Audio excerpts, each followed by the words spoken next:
Hello students. आज के lecture में हम पढ़ेंगे sexual reproduction in human beings. आज के लेक्चर में हमने मेल रिप्रोडक्टिव सिस्टम को कंप्लीट करना है। आई होप आपको समझ में आ जाएगा। तो हम स्टार्ट करते हैं।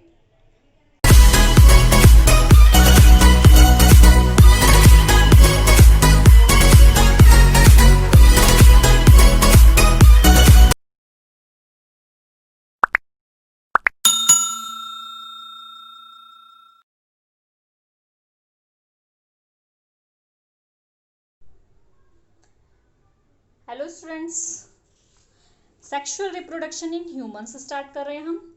तो टाइप्स ऑफ ऑर्गेनिजम्स कैसे होते हैं सेक्सुअल रिप्रोडक्शन में, यूनिसेक्सुअल एंड बाइसेक्सुअल।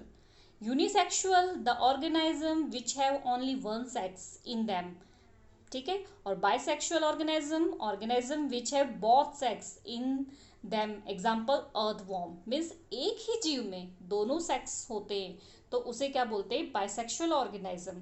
और जो जिनके अलग अलग ऑर्गेनिजम्स होते हैं वो क्या होते हैं, यूनिसेक्सुअल। जैसे कि ह्यूमन बीइंग, डॉग, कैट, ये क्या होते हैं, यूनिसेक्सुअल।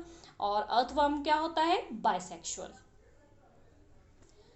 फर्स्ट हम पढ़ते हैं फर्टिलाइजेशन क्या होता है। वैसे आपने 8th क्लास में इस चैप्टर से रिगार्डिंग काफ़ी कुछ पढ़ लिया हुआ है, फिर भी हम थोड़ा सा एक बार जो है रिपीट कर लेते हैं।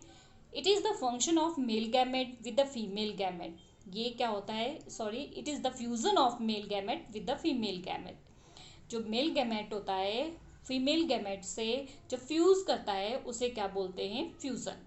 और sorry, fertilization. It can be internal like human or external like aquatic organisms. Their reproductive organs are called gonads.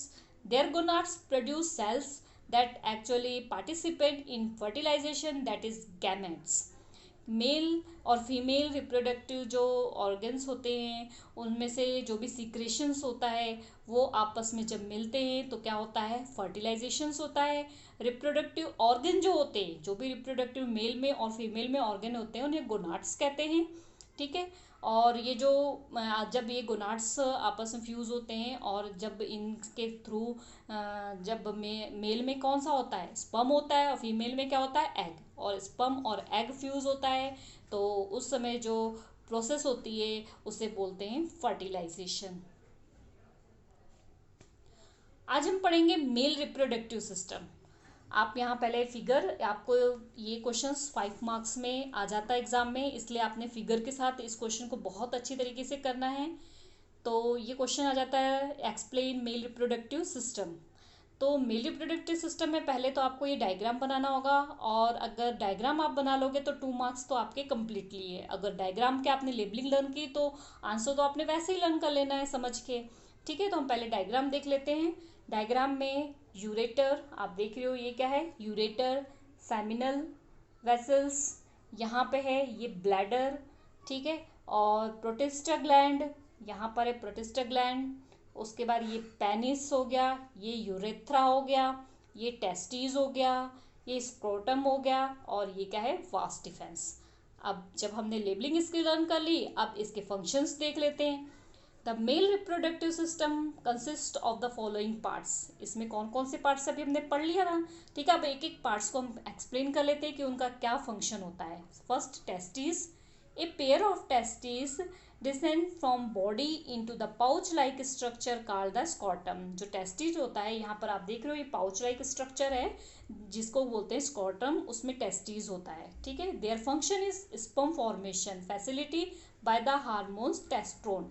इसका फंक्शन क्या होता है, स्पर्म को फॉर्मेशन करना, मतलब स्पर्म को बनाना। और किसके थ्रू बनाते हैं, इनके अंदर हार्मोन्स पाए जाते हैं, टेस्ट्रोन, ठीक है, जो कि जो है टेस्टिस में टेस्ट्रोन हार्मोन्स होते हैं जिससे स्पर्म जो है प्रोड्यूस करने में हेल्प होती है। अब आपको ये भी पता कि ये बॉडी के बाहर की तरफ होता है, कई बार ये क्वेश्चन भी आ जाता है। तो बॉडी के बाहर क्यों होता है, क्योंकि स्पर्म जो प्रोड्यूस करते हैं उनको जो है टेम्परेचर, कम टेम्परेचर की ज़रूरत होती है। तो स्कॉटम क्या होता है, वो बॉडी के बाहर होता है, जिसकी वजह से उनको 2 डिग्री सेल्सियस के लगभग टेम्परेचर कम होता है, जिससे स्पर्म इजीली प्रोड्यूस हो जाते हैं। Epidemic, there function is to store the sperm temporary. जो एपिडेमिक होता है, इसका काम क्या होता है? टेम्परेरी स्पर्म को जो है टेम्परेरी स्टोर करके रखना। Next, male reproductive system consist of the following parts, जैसे कि हमने पढ़ लिया है टेस्टिस के बारे में, ठीक है। नेक्स्ट है हमारा, आपने जैसे कि टेस्टिस में क्या प्रोड्यूस हो रहा है? स्पर्म। तो स्पर्म का स्ट्रक्चर कुछ ऐसा होता है, आप देख रहे हो, ये भी आपने 8th क्लास में अच्छे से पढ़ लिया है। ये मेनली 3 पार्ट्स में डिवाइड होता है। 3 पार्ट्स में first head, middle piece and tail. और इसके हेड में न्यूक्लियस होता है, और जो टेल होती है इसको मूवमेंट करने में हेल्प करती है। तो हम इसको पढ़ लेते हैं कि फंक्शन ऑफ ये क्या है? Seminal vessels, it is the gland that the secretion seminal fluid. तो सेमिनल वेसल्स जो होती है वो ऐसी ग्लैंड होती है जो कुछ सीमेंस फ्लूइड में कुछ लिक्विड सा जो है निकालती है, सीक्रेट करती है। फंक्शन ऑफ फ्लूइड, इसका काम क्या होता है? There function is to provide the motility mate to sperms, also they provide the nutrients to the sperm.